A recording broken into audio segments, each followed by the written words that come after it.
Alright guys, today we're going to be looking at solving linear and absolute value inequalities. So it says here, a linear inequality is solved in the same manner as a linear equation. You remember that you bring the linear terms to the left and the constant terms to the right.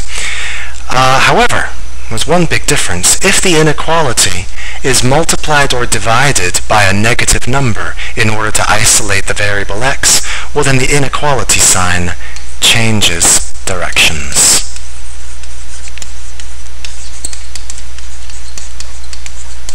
That is to say that if it looked like this or this, it will become the exact opposite, and vice versa.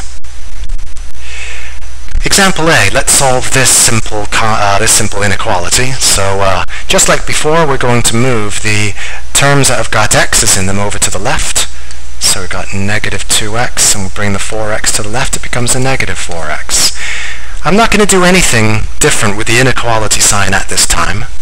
My constant is negative 1 on the right, and my positive 5 moves over and becomes a negative 5. Let's simplify both sides now. We've got negative 6x is less than negative 6. And here's the key. Now that I need to isolate the x, I divide both sides by negative 6, and that means that the inequality is going to change directions as I divide each side by negative 6, meaning at your final answer, x is greater than positive 1. Now I know some of you might have looked at this and thought, well, why don't we just move the x's over to the right side? That way they're going to be positive. And I guess that's true. If you did move the x's over to the right side and the constants to the left side, well, the constant already on the left is 5. Let's bring the negative 1 to the left. It becomes a positive 1. And the inequality hasn't changed yet. We've got a 4x on the right, and we're bringing the negative 2x to the right. It becomes a positive 2x.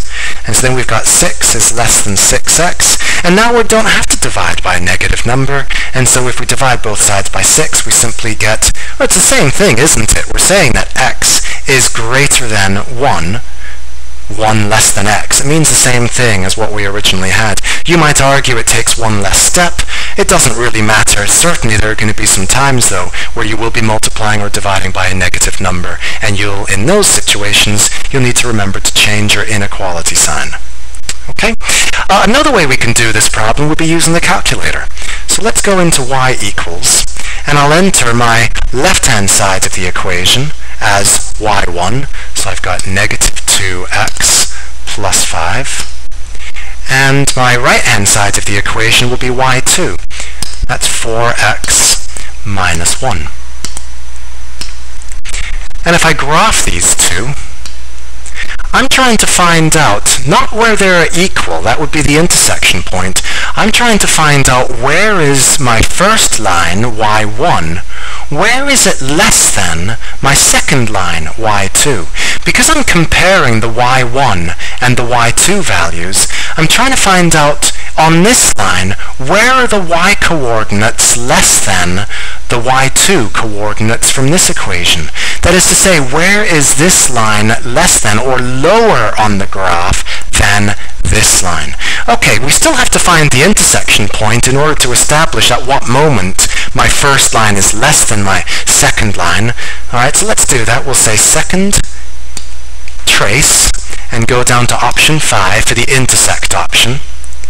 Now we can see that our first curve is this one in this direction. So remember, we're trying to figure out where is this line less than this line, meaning lower on the graph. I can see that happens. This is where it's lower, isn't it? This is where y1 is lower than y2. So I can see it's going to be everything to the right side of the x-coordinate of this intersection point. All of these points are where my y1 is less than my y2. Alright, so let's get the intersection. My first curve, yes, it's y1. My second curve, 4x minus 1, yes, let's hit enter again. And we need to guess. I showed you last time that we can move the cursor over towards the guess. Another way that you can find the guess is simply by typing in an x value that you believe is close to the guess. So I can see, for example, that my x value looks to be around 1.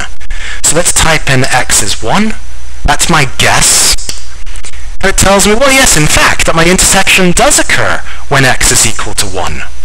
But you remember that we're not looking for this intersection point. We're looking for all of the points where my first line, y1, is less than, below y2. Clearly that's going to be all x values to the right side of x equals 1. And so if I wanted to show this graphically, using a graphical solution, I should just draw a quick sketch and then draw my 2 lines. And so this might be my, that's my y2, isn't it, which is 4x minus 1. And then I've got my y1, which was negative 2x plus 5, something like that. So that's y1 equals negative 2x plus 5. And my intersection point occurs when x is 1 and y is 3. And because I'm looking for all of these values, where y1 is less than y2, then I can see that x is going to be greater than 1, corresponding to my 2 algebraic solutions that I've already done. Alright, let's move on. One useful thing about inequalities is the manner in which we can graph them on a number line. But something I want to correct you from maybe previous teachers who have taught you how to graph inequalities on a number line. A lot of teachers will show their students to shade above a number line or to draw an arrow above a number line. That's actually not technically correct. There isn't a y dimension, there isn't a vertical dimension here. For example, if we wanted to graph the place where x is less than or equal to 3, well, we know if we were graphing x is equal to 3, we would put a dot right at 3. If we want to show all of the x values that are less than or equal to 3, that means that we're counting points like 2.99 and 2.98, 2.97, and so forth. In effect, then, we're basically shading all of the points to the left side of this endpoint at 3. And you should shade the arrow as well to represent that it goes on forever. So that's the graph of x is less than or equal to 3. So let's go back up here. The endpoint for the inequality is, if it's included, it's going to be a closed. And if it is not included, because we have a strictly less than or strictly greater than inequality, well then our endpoint is going to be open. Alright, let's do example C. We need to graph x is strictly greater than negative 1. Strictly greater than, that's going to mean that our endpoint is an open circle when x is negative 1. And then we're shading everything to the right side, all the values of x that are greater than negative 1, including the arrow itself to show that all of the values go on forever. And part D, we need to graph all of the values of x which are strictly greater than negative 2. That is to say that negative 2 is less than x. So let's draw our negative 2 here with an open circle. And less than or equal to 0. So that's going to be a closed circle. And x is all of the values in between negative 2 and 0, which means that we've got to shade everything in between them. Okay, let's move down to compound inequalities. These involve multiple inequalities that are connected by the words and or. Let's talk about an and situation first. It means that the solution set must abide by all of the inequalities simultaneously.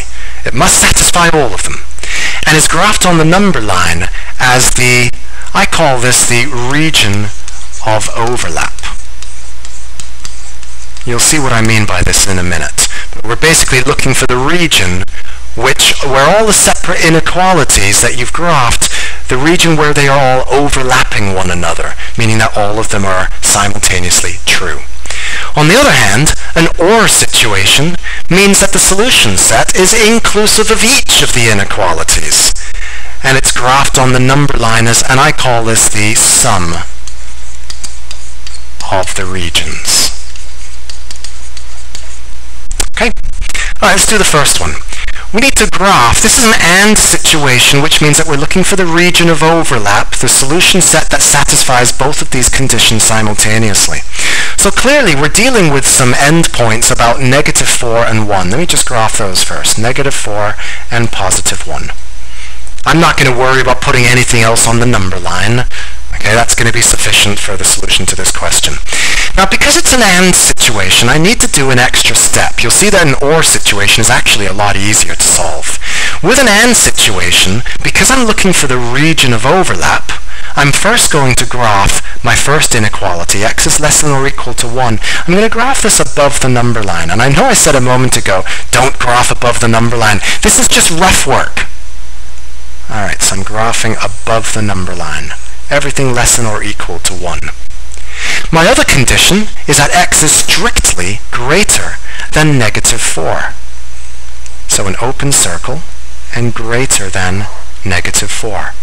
Now we look for the region of overlap. What points are represented by both of these inequalities simultaneously? Where are these two lines overlapping? Clearly it happens everything from here, but not including that circle. So this is our final solution I'm graphing on the number line.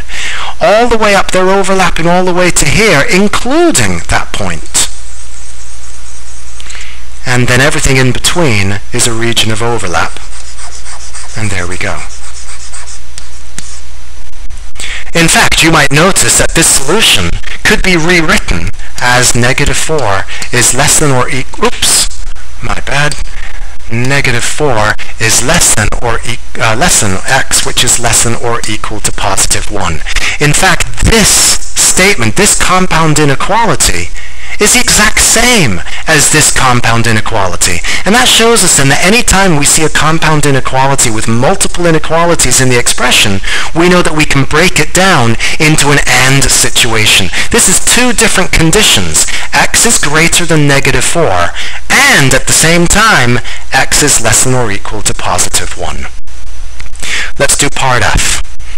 We need to graph x is less than 0, or x is greater than or equal to 3. Not really certain where my number line is. Oh, there it is. X is less than 0. So let's graph 0. Now you'll see that an OR situation is easier. We can graph this directly onto the number line. We don't have to do that extra work above like we do with an AND. So x is less than 0. And color the arrow because it goes on forever. Or x is greater than or equal to, so close the circle, 3. And color the arrow because it goes on forever. And that's it. It's the sum of the regions. Instead of the overlapping region for an AND situation, where we were just looking for the region of overlap, this is the sum of the regions. We're going to take every region and include it in our final solution. Alright, let's move down.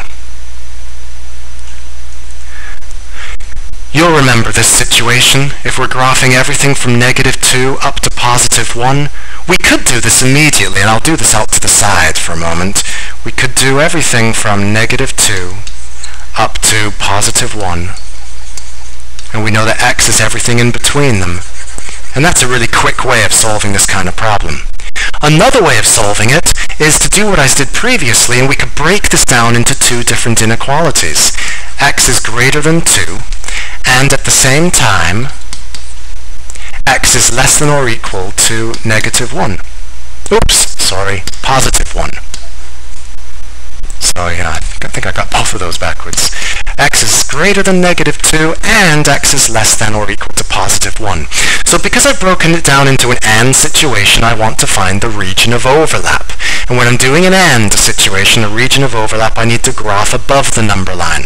So let's start by graphing at negative 2 above the number line, everything greater than or equal to negative 2. And then at 1, everything less than or equal to 1 above the number line. These are not my final solutions, it's just showing my work. My final solution, of course, will be the region of overlap, which is going to be everything from negative 2 not included, and everything overlapping. They're still overlapping until we get to here, and that is the end of the overlapping section at this particular point, which is closed, because in both of these inequalities, x could equal 1.